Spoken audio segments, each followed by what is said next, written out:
Then the wave came. It wasn't far away. It was already there. It hit me almost instantly. A blow in the back. And everything turned into a fast-moving flow of water.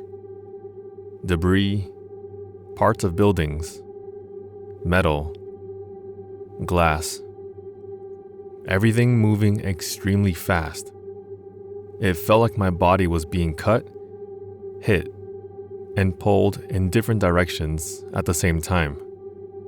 I tried to swim, but it wasn't really swimming. Just trying not to disappear in the current. Then everything became fog. I'm Alvin, and this is Common Ground Horror. Some details like the exact floor or the exact sequence of events might be wrong. It's been many years, and part of that day feels like fragments and fog in my memory. But I remember how it started.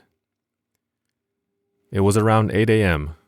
I was sleeping in a hotel on the coast, in the Muraxa area in Banda Aceh, on one of the upper floors.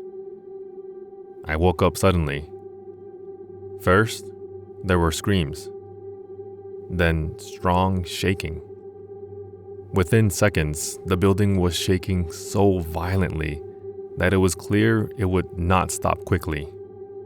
This wasn't a small earthquake. This was something catastrophic. I jumped up and ran. In the hallways, there was panic. People screaming. Some silent and just running. Glass started breaking.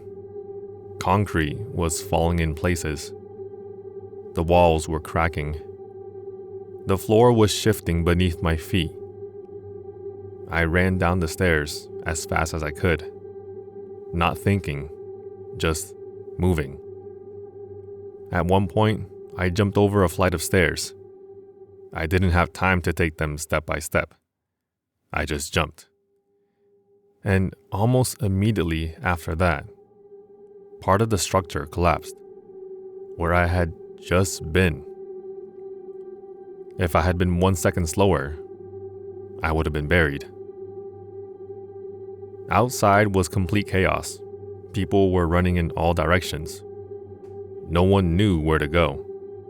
Some were running toward the buildings. Some were running away.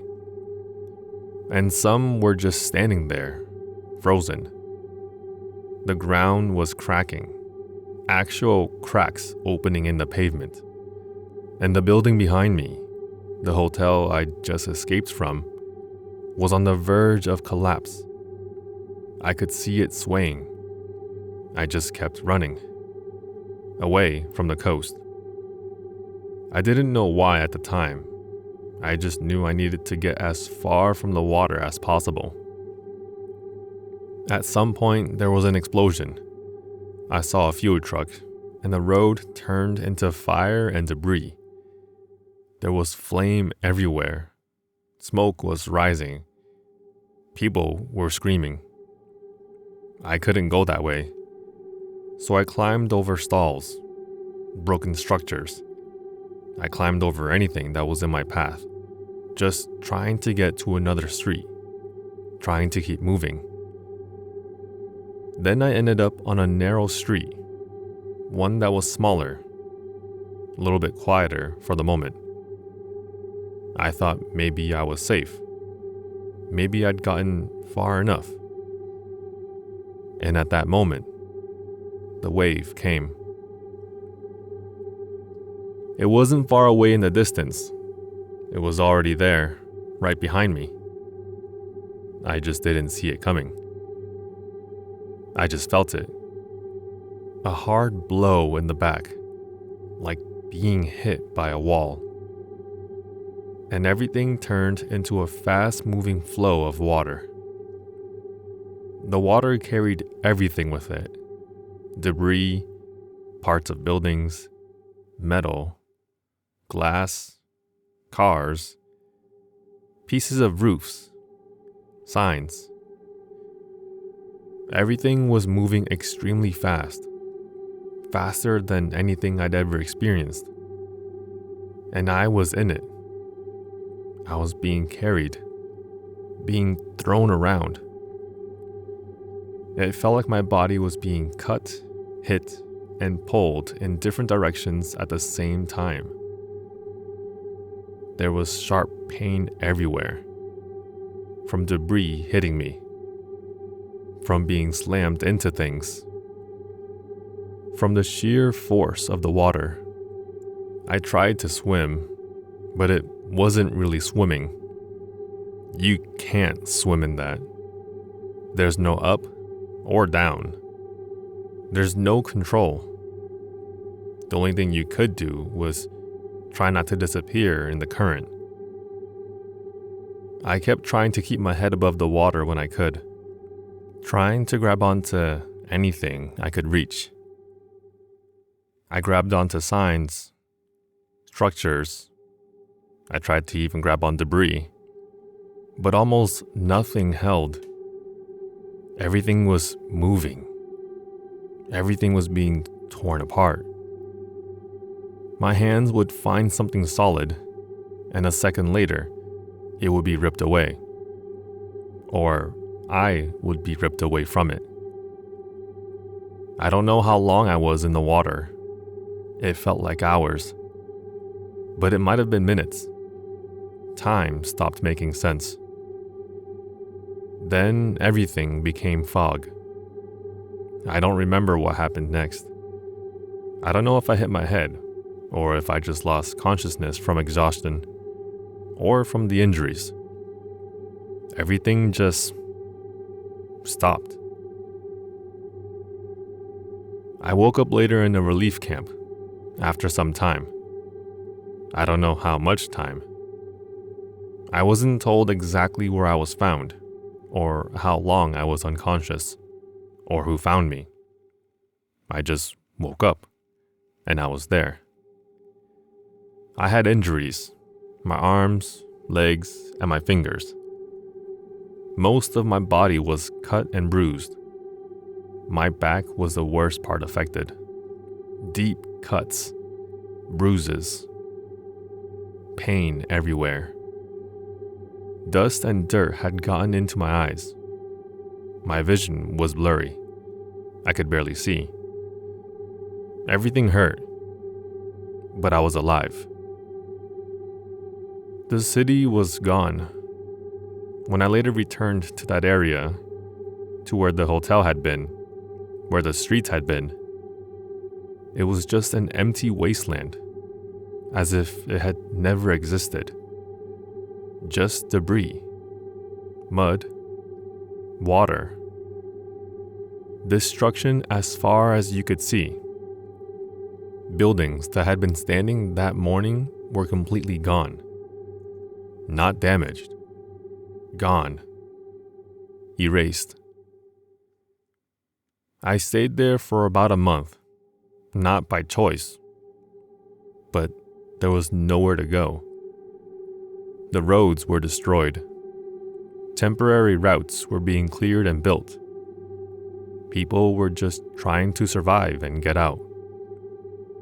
Everyone was looking for family, for friends, for anyone they knew.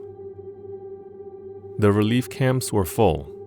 Medical supplies were limited. Food was limited. Water was limited.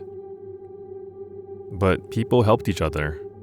Strangers became family in those camps because we'd all survived the same thing. And we all knew how lucky we were to be alive. Eventually, I managed to reach another city.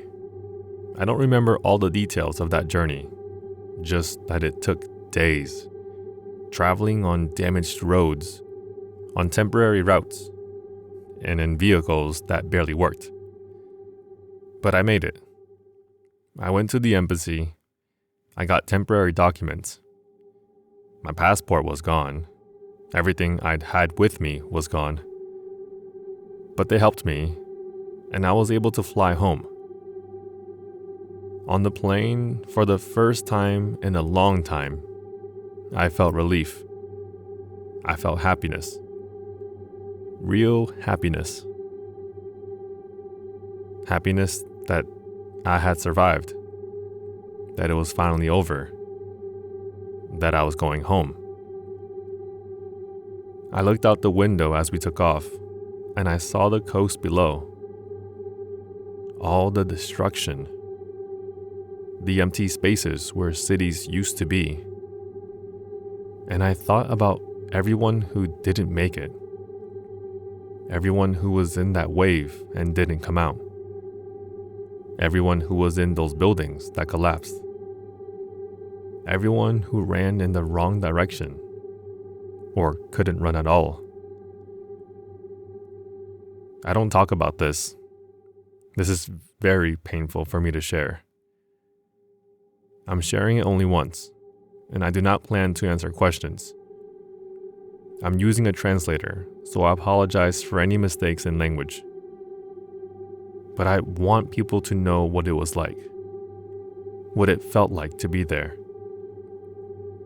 To wake up to screaming and shaking, to run from a collapsing building, to be hit by a wave that came out of nowhere, to be pulled under and thrown around like you're nothing, to wake up and not know where you are or how you got there, to see an entire city just gone.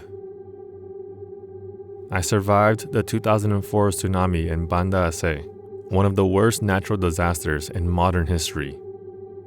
Over 230,000 people died across multiple countries. In Banda Aceh alone, more than 160,000. I was one of the lucky ones.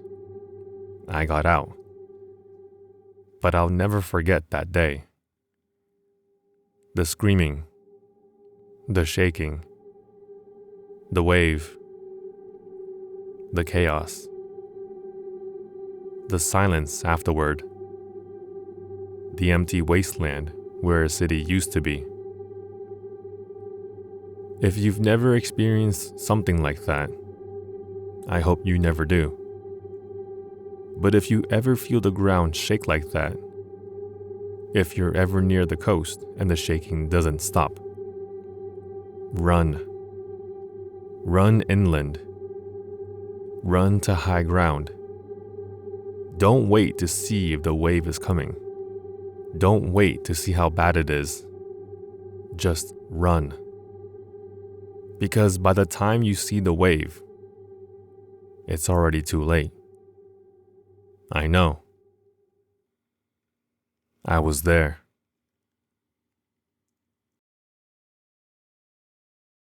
If you've lived through a nightmare you can't explain, I want to hear it. Send your stories to commongroundhorror@gmail.com to be featured on the channel. This has been Alvin for Common Ground Horror. Until next time, sleep well, if you can.